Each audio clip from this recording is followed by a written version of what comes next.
Olá, Diversidade está no ar. Uma parceria entre o Conselho Regional de Psicologia de São Paulo e a TV PUC São Paulo. Hoje nós começamos com um assunto que, infelizmente, ainda teima em permanecer polêmico: a homossexualidade. Nem doença, nem bandeira a ser defendida, mas uma opção, uma característica do indivíduo. É assim que os homossexuais deveriam ser vistos pela sociedade, com respeito e sem preconceito. E para os psicólogos, isto é lei. A resolução do Conselho Federal de Psicologia, que existe há 5 anos. Tratar o homossexual com respeito, sem discriminação ou preconceito. Entender que a homossexualidade não é doença a ser tratada, e sim característica a ser aceita. Princípios que devem nortear a conduta de qualquer pessoa viraram lei para os psicólogos. É a resolução do Federal de Psicologia sobre a homossexualidade, que existe desde 1999. Ela é uma determinação, uma orientação para os psicólogos que tem o sentido de garantir a ética do trabalho profissional. Então, qualquer profissional que haja contra esse princípio pode ser enquadrado nos padrões éticos da profissão. Psicólogos têm que tratar a homossexualidade como uma forma de expressão da sexualidade humana, respeitá-la sem discriminações, sem preconceitos e sem pretender tratá-la. Tratá-la no sentido de curá-la, porque isso seria charlatanismo. Egito é fundador da ONG GTPOS, Grupo de Trabalho e Pesquisa em Orientação Sexual, que luta para que a resolução do CFP seja respeitada. A gente está aprendendo, pouco a pouco, cada vez mais, a conviver com respeito, sem preconceito, sem discriminação.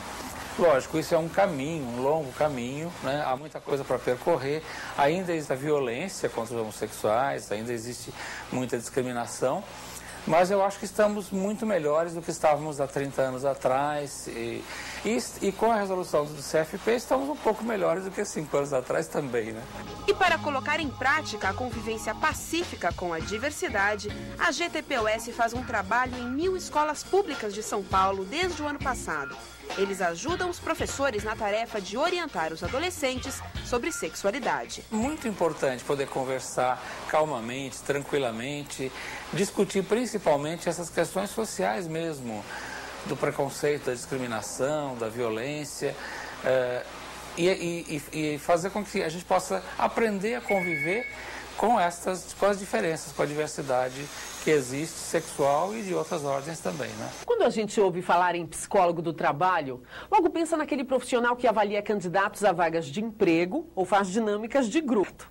Mas fique sabendo que nem só desse tipo de atuação vive um psicólogo do trabalho. Em Assis, interior de São Paulo, existe uma turma de professores e alunos de psicologia da Unesp que trabalha visando mais o bem-estar dos empregados do que do empregador. Aliás, nessa história, nem patrão existe. Tudo é feito em clima de cooperativa. Diversidade leva você para conhecer o trabalho dos catadores de materiais recicláveis de Assis e passar um dia na vida dos psicólogos e estudantes que coordenam esse projeto. Assis fica no interior de São Paulo, a 430 quilômetros da capital paulista, ali pertinho de Botucatu. A cidade tem quase 90 mil habitantes e leva esse nome por causa de 2 patronos, um santo e um capitão. São Francisco de Assis, a gente vê logo que entra na cidade, graças a uma enorme estátua estilizada de metal, que, de passagem, o povo não gosta muito não. Chamam de o Santo de Lata. O capitão Francisco de Assis Nogueira não tem estátua, mas virou um nome de prédios na Avenida Rui Barbosa, a principal da cidade. Nossa história começa na Faculdade de Ciências e Letras da Unesp, Universidade Estadual Paulista, onde professores e alunos do curso de Psicologia desenvolvem um projeto que está redefinindo o termo Psicologia do Trabalho. A utilização dos conhecimentos da psicologia do trabalho, geralmente com o apoio da psicologia social, tentando então possibilitar ao trabalhador esta compreensão, esse olhar para a sua experiência, essa significação do trabalho em sua vida, contribuindo para que ele possa reorganizar-se, né? E sempre essa reorganização acaba sendo coletivamente, de modo a dar a ele condições de se viabilizar enquanto um sujeito trabalhador. A prova prática dessa teoria da professora Ana é a COOCASSIS, Cooperativa de Catadores de Materiais Recicláveis de Assis, que já existe há 3 anos. O projeto, que foi escolhido por acaso, acabou dando certo e virando exemplo. Inicialmente foi uma coincidência, nós não escolhemos trabalhar com catadores. Nós, da universidade, nos encontramos com a Cáritas Diocesana, que tinha um projeto de catadores que estava desativado, porque o bispo atual, o bispo coadjutor Dom Maurício, entendia que aquele projeto não correspondia a um projeto que de fato pudesse garantir a autonomia de catadores, e o projeto então havia sido interrompido. Nesse encontro nosso com a Cáritas, a gente vislumbrou a possibilidade de fazer um projeto com catadores que contribuísse com a sua organização, mas que principalmente pudesse garantir a sua autonomia à medida que o grupo se estabelecesse. A gente não chega lá querendo impor alguma coisa, querendo impor algo que já está pronto da psicologia ou de qualquer outra área. Tudo conversado, né? Isso. E entra na coisa de poder trabalhar com a realidade deles. A gente vai partir disso, né? Não dá para chegar com uma coisa fora disso, né? E isso que é o gostoso, de estar trabalhando junto, construindo junto essa relação. E parece que essa nova relação vem fazendo com que o pessoal da cooperativa nem pense mais nas antigas relações de trabalho. Eu era doméstica, mas eu não tinha o horário de sair nem o dia de trabalhar. Então... Doméstica. Doméstica também? Doméstica. E esse trabalho você prefere do que na época que você trabalhava em casa de família? 1000 vezes, vixe, não tem nem comparação. Eu não sabia que era uma cooperativa, né? Sim. Aí depois que nós começamos a trabalhar nós 3 juntas, aí nós fomos aprendendo o que é uma cooperativa, o que é reciclar. A turma para fora respeitava a gente, tinha muitos que não respeitavam. O apoio do pessoal da Unesp aos catadores pode parecer, num primeiro momento, mais logístico do que psicológico. Mas é só impressão. A gente percebe que à medida que a nossa relação de confiança foi se estabelecendo, deles conosco, a nossa aceitação com eles também, eles têm criado agora um espaço, já depois de algum tempo, e trazendo para nós também as suas angústias, as suas dificuldades pessoais, os problemas que eles vivem com suas famílias e algumas vezes pedindo a nossa ajuda. Tem dia que a gente precisa, você pensa que não? A gente tem direito de chorar, por que não? E a gente tem, às vezes, as coisas para reclamar, sim. Mas aqui, entre nós, é o que eu falo, a gente tem que ser amigo, tem que ser um pouco irmãos, né? Porque aqui, se não há união, não há prosperidade. É aqui nesse galpão, bem pertinho da faculdade, psicólogos, os catadores e os estagiários se reúnem de 15 em 15 dias para discutir, avaliar, refletir sobre o projeto. É uma espécie de terapia de trabalho em grupo. É uma reflexão conjunta, né? Sobre a organização do trabalho, né, sobre o que acontece no dia a dia com eles, né, no seu trabalho, né, e isso ajuda a que eles também levem, né, dessa interação que eles têm no grupo, né, um conhecimento para aplicar no seu dia a dia também. Esse conhecimento se traduz em rendimento. Desde que o projeto começou, os catadores conseguiram faturar mais e, claro, se organizar melhor. Dá até para dizer que o astral da cooperativa é contagiante. Até tomar cerveja, eu acredito. Eu acho que até eu vou entrar pra essa cooperativa, hein? Tô achando que o clima tá bom demais. Muito obrigado, viu? Muito obrigado, hein? E você, sabe quando é o momento ideal para procurar um psicólogo? Ou será que sempre é tempo de buscar ajuda de um profissional? A partir do momento que ela sente algum problema, assim, de desequilíbrio... Quando ela não está se sentindo bem e não consegue resolver por si só os problemas. Minha mãe pediu para mim e eu fui. Problemas em casa e tal. Acho que é uma ajuda para você se perceber melhor. Eu acho que todo mundo precisa se perceber melhor. Acho que procurar um psicólogo é um negócio muito sério. Quando você mesmo já não consegue pensar sozinho. Não sei. Faz ideia? Não faço ideia. A finalidade de procurar um psicólogo, uma psicoterapia, é no sentido de aliviar o sofrimento humano. E isso, em geral, acontece quando as pessoas deparam com certas situações na vida, das mais simples às mais complicadas, que causam para ele um distúrbio, uma dificuldade para a qual ele não consegue encontrar saídas razoáveis, alternativas razoáveis de solução.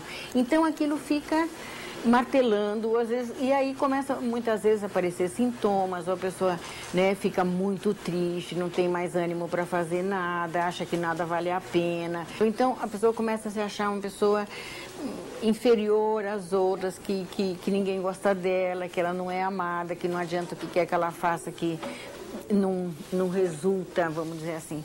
Ou então, se a pessoa perde, às vezes perde alguém, um luto, e esse luto fica muito prolongado, a pessoa não consegue superar essa perda, não consegue ir para frente, não consegue tocar a vida. Então, todas essas situações são situações que seriam bastante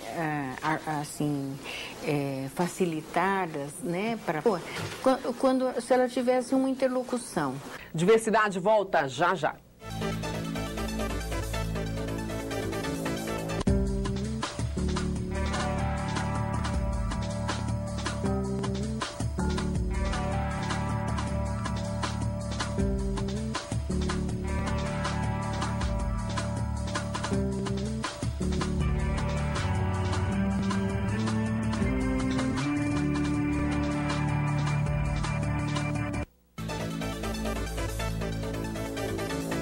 Chegou a hora do 5º Congresso Nacional de Psicologia. 3 anos depois da última edição do Congresso, Brasília volta a sediar o encontro. O Congresso acontecerá entre os dias 17 e 20 de junho na Universidade Federal de Brasília, no campus universitário Darcy Ribeiro. Com a participação de delegados de todo, o tema será o protagonismo social da psicologia, as urgências brasileiras e a construção de respostas da psicologia às necessidades sociais. Mais informações você consegue pelo site www.vcnp.pol.org.br. Com este tema, o Sistema Conselhos de Psicologia pretende construir um programa de participação efetiva da psicologia na transformação da sociedade brasileira, ampliando sua inserção social e sua possibilidade de formular respostas para as necessidades sociais urgentes do Brasil. Como dissemos, essa é a 5ª edição do Congresso. Saiba agora um pouco mais sobre as edições anteriores. O primeiro foi realizado em 1994 em Campos do Jordão. O tema foi o processo constituinte repensando a psicologia. Foi debatida a importância da tarefa dos federal e regionais de orientar e disciplinar o exercício profissional da psicologia. Foram conferidas ao psicólogo funções de maior relevância.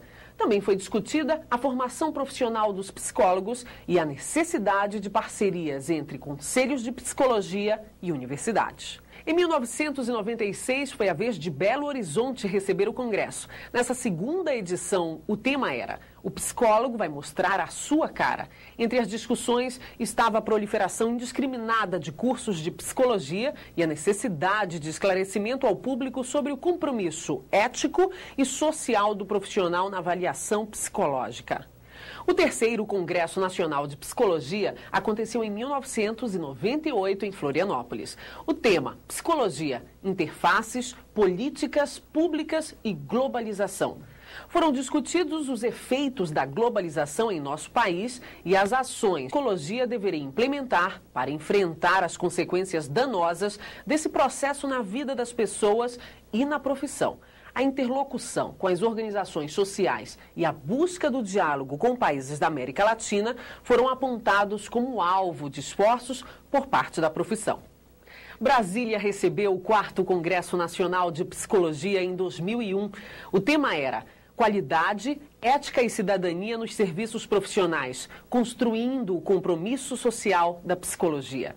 As discussões se voltaram para o desenvolvimento da psicologia como ciência e profissão, a possibilidade ou a inserção do psicólogo, já consolidada em vários setores da sociedade brasileira, foi debatida intensamente pelos delegados.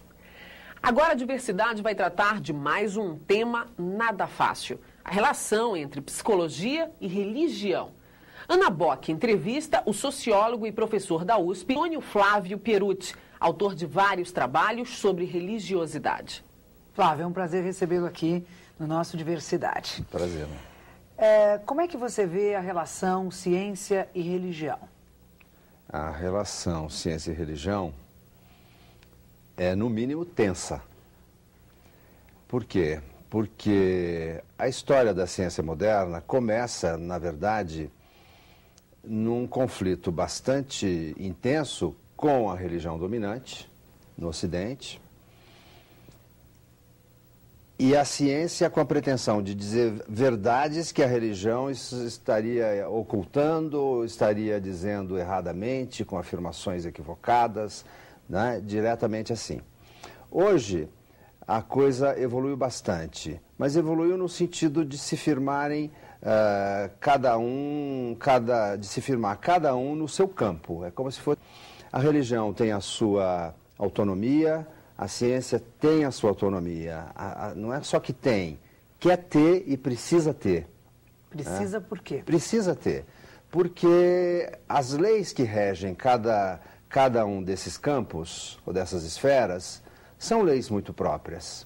Né? A pretensão, o objetivo da religião é um, o objetivo da ciência é outro. O que a religião considera como verdade não é o que a ciência busca como verdade. Né? Por exemplo, a ciência busca verdades comprováveis provisoriamente, por um determinado tempo. Né? Porque a pesquisa caminha, há um progresso na investigação, os cientistas discutem entre si e aquela verdade que parecia definitiva, aos olhos dos leigos, os cientistas sabiam que era provisória, era substituída por uma outra, e assim por diante. A verdade da ciência é uma verdade feita para ser falsificada constantemente. E não é assim que procede a religião. A religião já começa dizendo que aquela é a verdade absoluta e que aquela verdade é para sempre, é para durar para sempre. Então, o que a gente deduz daí? Deduz que, minimamente, cada um tem a sua maneira de conceber o que é a verdade, e isso que eu chamo a sua própria autonomia, a sua própria legalidade. Quer dizer, a religião deve seguir as suas regras, porque ela pretende oferecer coisas específicas para as pessoas, e a ciência também. A ciência vai seguindo o seu caminho. Mas, às vezes, a gente tem situações em que essas coisas se misturam. Se misturam. Que problemas isso traz? Que questões a gente colocaria aí quando essas coisas se cruzam? Quais são os riscos? Quais são os problemas? Os riscos são tanto para um lado quanto para o outro.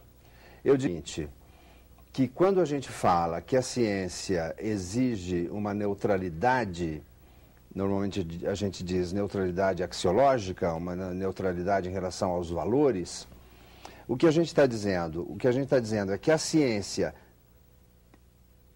demanda uma neutralidade das outras esferas em relação a ela, ou seja, também a ciência não é que ela diz, bem, eu sou autônoma, entendeu? Só. Ela também vai dizer, eu sou autônoma, mas eu também não sei dizer se a religião está certa ou errada. Entendeu? Isso é que é bonito na história. Quando você delimita uma esfera de autonomia, você diz, eu sou competente nessa área, eu não sou competente para dizer se Deus existe, se Deus não existe, entende? Se a religião traz a felicidade para as pessoas ou não traz a felicidade para as pessoas.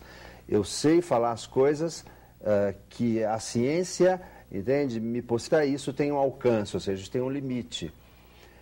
Quando a ciência faz isso, ela também está pedindo para as outras esferas respeitarem os seus limites, ou seja, então que a religião não fique se intrometendo na esfera científica, que os profissionais da religião, que são os papas, os bispos, os monges, as freiras, os pais de santos, os pastores, os gurus, entende? Que eles não fiquem achando que a ciência está errada, que a ciência deveria ir por aqui, ou que a ciência não deveria se meter nesse campo, por exemplo, na questão da pesquisa sobre a reprodução humana, né? Essa coisa da clonagem, a gente vê que toca em campos super delicados do ponto de vista religioso, mas a religião não tem o direito de barrar a pesquisa científica. Né? Assim como a pesquisa científica tem que saber que ela não entende nada de religião também. Né? Só com a ciência e com a religião. A política também não tem que se intrometer na ciência. Não é isso? A ciência não tem que dizer se a democracia é melhor do que a ditadura cientificamente, ou se a ditadura é melhor que a democracia cientificamente. A ciência não tem competência também para entrar ali. Né? A ciência deve ser laica. A ciência deve ser laica. Por que ela deve ser laica? Porque isso lhe garante a sua autonomia. Por prezar a sua própria autonomia, ela é laica, ou seja, ela não vai se submeter a nenhuma verdade superior religiosa, entende? Que de repente venha lhe ditar os caminhos ou venha impedir que ela avance na sua curiosidade de descobrir coisas, porque a ciência tem esse impulso de descobrir as coisas, né? E a religião meio que tem o impulso de revelar as coisas, e esse revelar é também um velar as coisas, é um certo, entende? Né? Revela e esconde, revela e esconde, há um mistério na religião. A ciência não gosta da ideia de mistérios. E a possibilidade da ciência ser uma ciência para todos, sobre tudo, né? O outro estaria aspecto, garantido nossa, claro, sim, por esse distanciamento. Exatamente, sobretudo quando a ciência vê, digamos, aquilo que ela pode prestar de serviços à humanidade, ela não pode discriminar as pessoas por serem de um... Aí é mais radical ainda a exigência em relação à ciência, ou seja, em relação às religiões em particular. Esta religião e não aquela, privilegiar uma em detrimento da outra, achar que a religião ocidental é mais abrangente do que a religião oriental, ou ao contrário, achar que a religião oriental é mais profunda do que a religião ocidental, ou seja, isso tem que dizer isso cientificamente, né?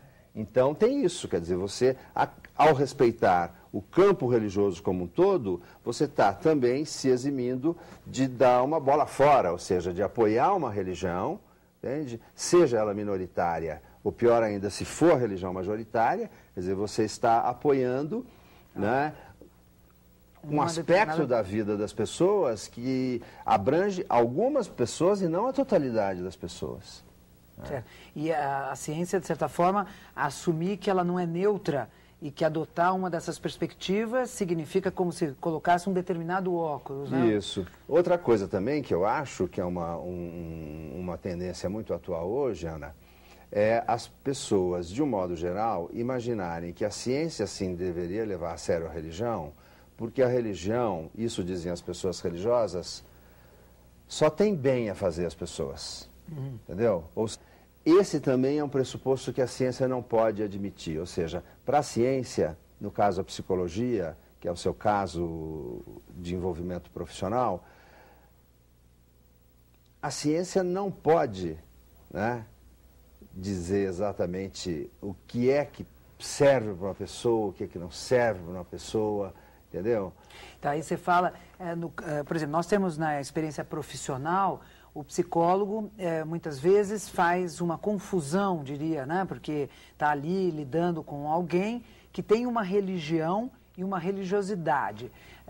Como é que você faz essa distinção? Nós, psicólogos, deveríamos estar voltados para a religiosidade do sujeito e não para a religião. Como é que você lidaria se você fosse um psicólogo? Acho que esse terreno é mais difícil, porque a gente fala muito em religiosidade, um pouco assim, religiosidade seria algo menos definido e institucionalizado que a religião. As religiões são muito institucionalizadas. O catolicismo é muito institucionalizado, o protestantismo, o budismo e cada um dos budismos, o hinduísmo, ou seja, as religiões são grandes organizações, né? A religiosidade não, é uma coisa que as pessoas podem trazer em si ou não. Eu posso ter uma religiosidade sem ter uma religião? Você pode perfeitamente ter uma religiosidade sem ter uma religião. Você pode ter uma abertura, né, para, digamos, expectativas em relação ao mundo suprassensível, ou que seja o outro mundo, ou que seja a sua própria história religiosa, a história da sua família, a história do seu grupo, né, o seu grupo étnico, quer dizer, tudo isso vai fazer com que você provavelmente tenha uma religiosidade, né? E muitos, escolhem uma religião, né? E o psicólogo ao lidar com o mundo psíquico, lida obrigatoriamente com a religiosidade. Obrigatoriamente com isso. Sem precisar trabalhar ou influenciar ou direcionar a religião. Ou censurar a religião do outro, tal. Isso é importante. Os psicólogos têm dificuldade, às vezes, de perceber. E o próprio profissional também tem sua religiosidade, também pode ter a sua religião. Como é que você vê esta dificuldade? Estou pegando o psicólogo, mas podíamos pensar, o cientista, ele pode ter a religião dele. Como é que ele faz para fazer essa separação necessária? Olha, eu não sei como ele faz, mas é um desafio diário para ele. Eu penso assim, eu sou sociólogo, né? É um exercício constante, um desafio constante, porque você tem que fazer um exercício de abstração, ou seja, né, eu, como indivíduo, como pessoa, entende? Eu tenho a minha religião, mas eu, como cientista, como sociólogo, é como se eu não tivesse. Eu não posso deixar me influenciar, entende? Pelas questões religiosas. Exatamente, né? Mas isso é um exercício constante, né? Por isso a relação é tensa, como você dizia no início. É um pouco como se você, digamos, um exemplo assim, essa coisa meio misteriosa que as pessoas acabam incorporando entre você como pessoa física e seu escritório como pessoa jurídica, não é isso? Quer dizer, tem isso também, você tem que estar separando as coisas, né? Você tem que ter uma contabilidade para a pessoa física, uma contabilidade para a pessoa jurídica. Agora, digamos, o direito já te ajuda a separar isso. No trato dessas esferas onde nós estamos envolvidos em todas elas ao mesmo tempo, você não só está envolvida religiosamente numa possibilidade, você pode estar envolvidamente, você pode estar envolvida com uma corrente da estética, das artes que você admira, digamos, você é contra a arte moderna, você é a favor do abstracionismo ou não, entende? Isso, você sabe que não é a tua ciência que vai resolver também esse problema do teu gosto artístico. Então você sabe separar até onde vai a tua ciência e até onde não vai. Né? Isso é um exercício constante. Eu penso assim, Ana. O psicólogo deve fazer, o cientista deve fazer.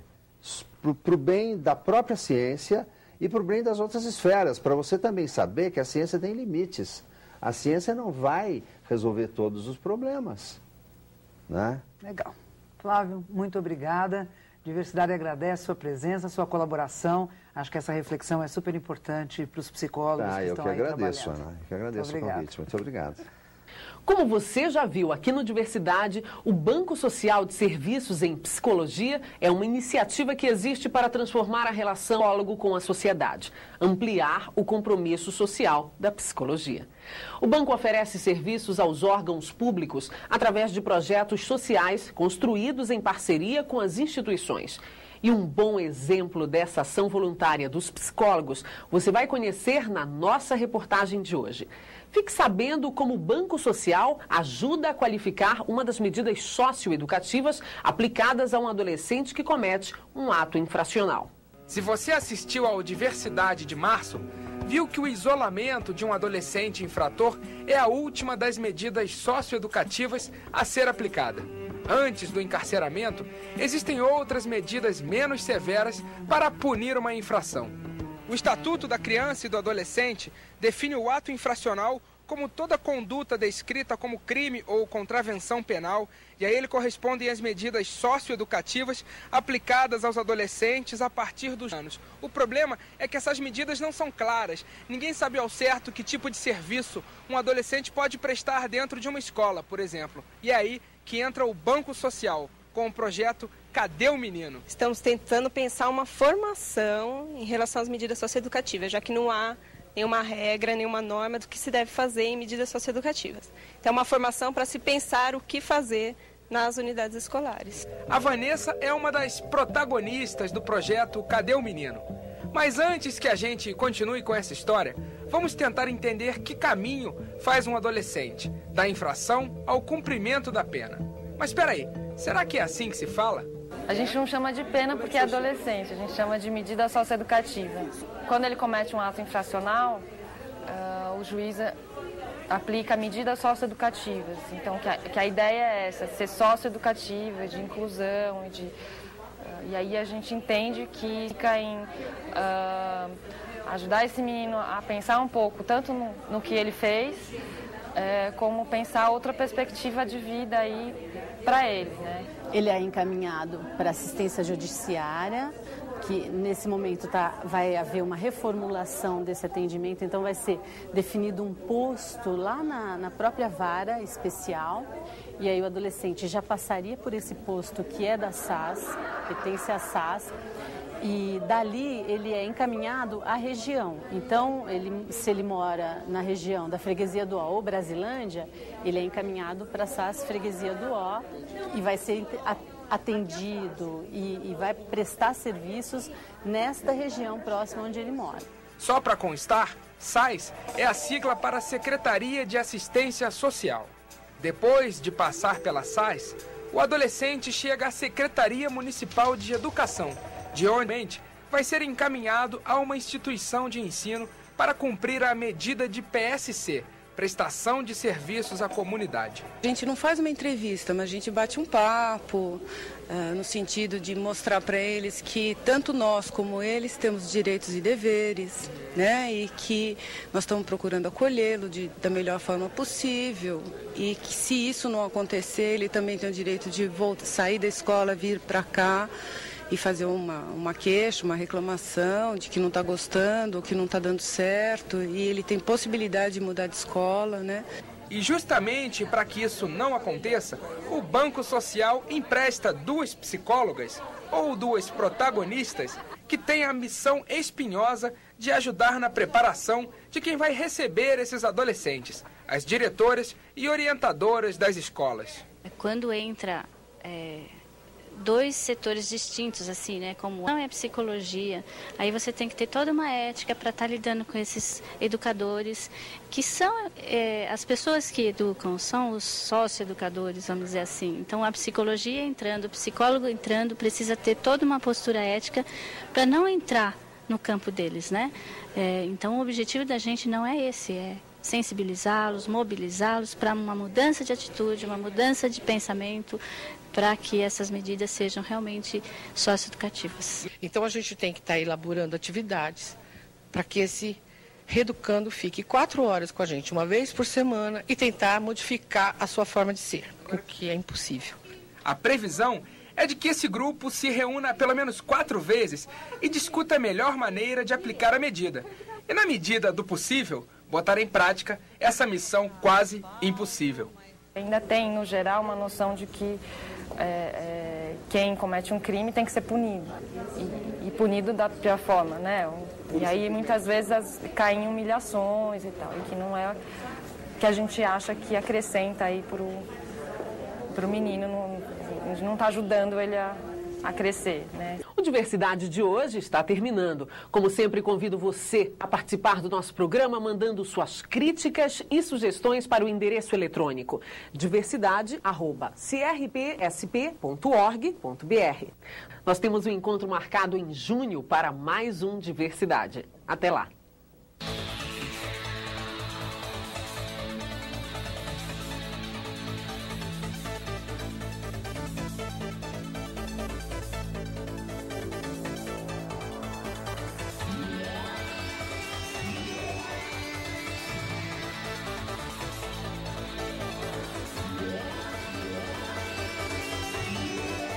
Diversidade, uma ação do Conselho Regional de Psicologia de São Paulo e TV PUC São Paulo.